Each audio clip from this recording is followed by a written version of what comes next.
오늘 블로그에서 다룬 내용은 TV 시리즈, 플랫폼이야 TV가 될 수도 있고 아니면 넷플릭스라든가 유튜브라든가 다양한 플랫폼이 될 수가 있겠지만 이런 시리즈 애니메이션을 제작하는 사례 소개에 대한 내용입니다.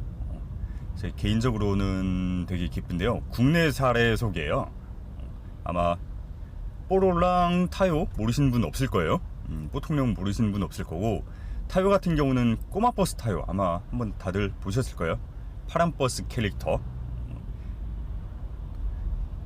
그 작품을 만든 스튜디오 게일라는 국내 업체입니다. 그 국내 업체에서 새로운 IP를 출시했고, 토몬카라는 TV 시리즈 애니메이션을 지금 유튜브에서 공개 중입니다. 이거는 유튜브 영상 보여드리면서 설명을 진행할게요. 보시는 이런 뭐라 그래야지, 좀 아동용 타겟? 아동용 타겟 애니메이션이고요. 그리고 이 작품 같은 경우는 영문으로 돼 있어요. 영어 버전이에요. 아직까지는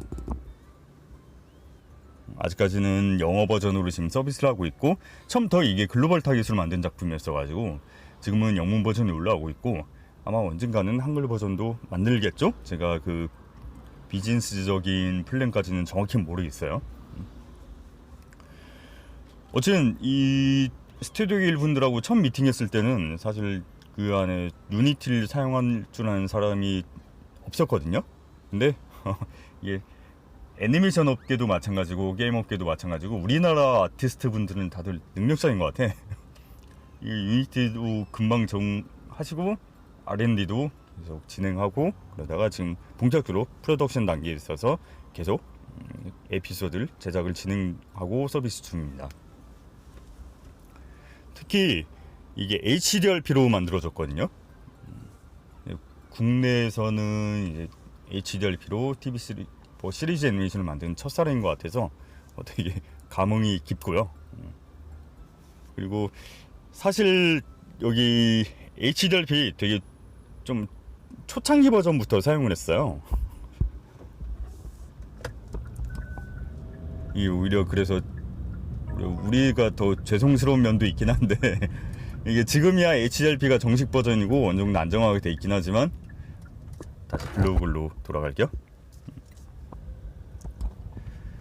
HDRP가 계속해서 버전을 거듭할수록 한창 많이 바뀌던 시기가 있었거든요. 그때부터 사용을 하셨어가지고 좀 개인적으로는 더 죄송한 면도 있고 그래요.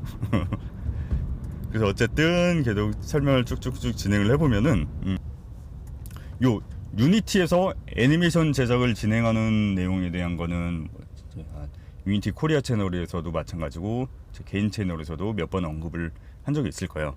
근데 유니티에서 애니메이션 제작을 한다는 게 어떤 강점이 있냐를 따져본다면은, 사실 전통적인 CG 애니메이션 제작 파이프라인에 대해서 좀 언급을 해야 될 것 같은데, 전통적인 제작 파이프라인이라고 한다면 오프라인 렌더를 기반으로 하고 있어요. 그러니까 유니티가 당연히 게임 엔진이고, 게임 엔진은 리얼타임 렌더를 기반으로 하고 있잖아요. 초당 30프레임이든 60프레임이든 그렇게 리얼타임 렌더링을 기반으로 하고 있지만, TV 시리즈라든가 이런 CG 애니메이션 같은 경우는 리얼타임 렌더링이 아니고 오프라인 렌더링을 기반으로 하고 있습니다. 그래서 한 프레임을 그리는데 몇 시간이 걸릴 수도 있고요. 그래서 한 10분짜리 애니메이션을 렌더링 하려면 몇 시간이 걸리거나 아니면은 몇 날 며칠이 걸리기도 합니다. 그렇게 된 렌더링하고 결과 확인하고 수정하고 다시 렌더링하고 결과 확인하고 수정하고 하는 이터레이션이 되게 길어지고 늘어질 수밖에 없고요. 그 말즉슨 제작 비용도 많이 늘어나고 제작 효율이 그만큼 떨어진다는 얘기가 되죠. 하지만 이걸 게임 엔진으로 이용을 하게 되면은, 유니티를 이용을 하게 되면은 이터레이션도 기간도 훨씬 짧아지고 제작 효율이 늘어나고 그만큼 비용도 절감된다는 얘기예요. 특히 이런 CG에서는 렌더팜이라는 개념을 사용을 하거든요. 그러니까 한 대 가지고 렌더링을 하게 되면 되게 오래 걸리니까 이 GPU를 여러 개를 쓰는 거예요. 그렇게 되면 분산해서 렌더링하기 때문에 기간이 줄어들죠. 하지만 그만큼 운영 비용이 늘어나고, 이거 렌더팜을 로컬에다가 구성을 해 놓을 수도 있고 아니면 클라우드를 이용할 수도 있습니다. 뭐 클라우드를 이용을 하든 로컬에 구성을 해 놓든 어쨌든 비용이 그만큼 들어가는 거니까요.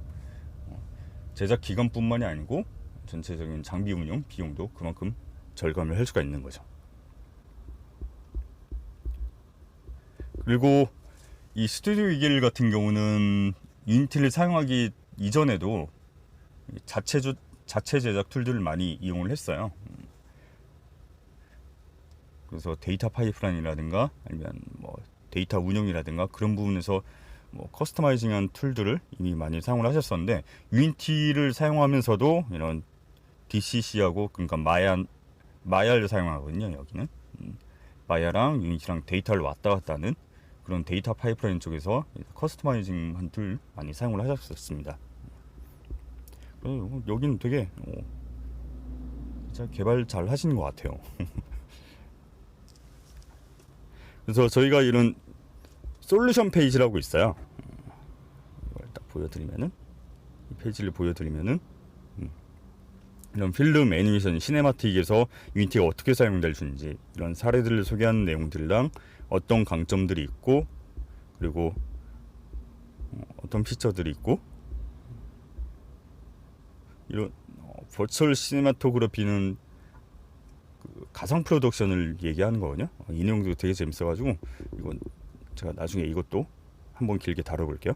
이런 여러 가지 내용들이 있고, 어쨌든 그 유니티에서 애니메이션을 제작할 때 사용을 할 수 있는 뭐 기능들, 이런 소개도 있고요.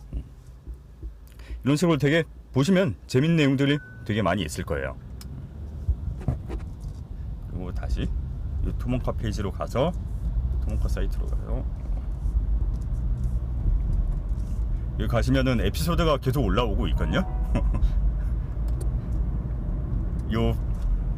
이 채널도 구독과 좋아요 잊지 마세요. 그럼 안녕.